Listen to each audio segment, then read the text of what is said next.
माँ भारती का एक सपूत जो अपने माँ बाप का इकलौता था, घर का एक उजाला था, एक चिराग था, चौखट के एक दीपक बनकर के जो उजाला दिया करता था, कैप्टन शशांक तिवारी, जो कि माँ भारती की सेवा करते करते अपने मित्रों को बचाते हुए, मित्र के प्राण संकट में ना आ जाएं, मित्र के प्राण निकल ना जाएं, मैं जीवित रह जाऊं, नहीं ये विचार नहीं, मित्र मेरा बच जाए, मेरे प्राण निछावर हो जाएं, कोई फर्क नहीं पड़ता।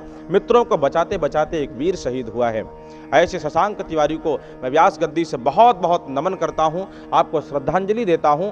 ईश्वर अपने चरणों में, हालांकि ईश्वर अपने चरणों में स्थान देकर के ही रखता है। जो माँ भारती के सपूत शहीद होते हैं ना, उनके लिए देवलोक में सुंदर सिंहासन पहले से लगे हुआ करते हैं। ये तो देवदूत बन करके जाते हैं, देवदूत ही बन करके आते हैं और देवदूत ही बन करके जाते हैं। वो सदा सर्वदा के लिए अंकित हो जाया करते हैं। उनके नाम को कोई मिटा दे ऐसा फायदा नहीं होता। माई बाप तो इकलौता बेटा शहीद हुआ है, मेरे देश का रियल हीरो है। ये कुछ लोग रियल हीरो फिल्मी मक्कारों को मानते हैं, वो मेरे देश के हीरो नहीं हो सकते। फिल्मी वैश्याएं मेरे देश की मॉडल नहीं हो सकती। मेरे देश का हीरो तो एक सीमा पर तैनात एक सैनिक होता है। मेरे देश के रियल स्टेट, मेरे देश के रियल मॉडल तो सीमा पर तैनात एक बहन हुआ करती है, जो बर्फ में भी खड़ी होती है, सूर्य के ताप में भी खड़ी होती है, जिसको डरने का कोई भय नहीं होता, जिसको काले होने का कोई भय नहीं होता, जिसको खाने और पीने का कोई भय नहीं होता। माई बाप वो सैनिक होते हैं। और मेरा मॉडल, मेरे रोल मॉडल, मेरे हीरो, मेरे मार्गदर्शक तो वही सैनिक होते हैं। आज शशांक तिवारी शहीद हुआ है,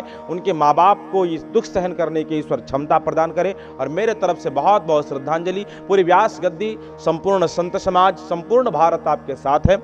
मेरे देश माँ भारती की इसी प्रकार से सेवा करते रहें, आपको मनोबल मिलता रहे।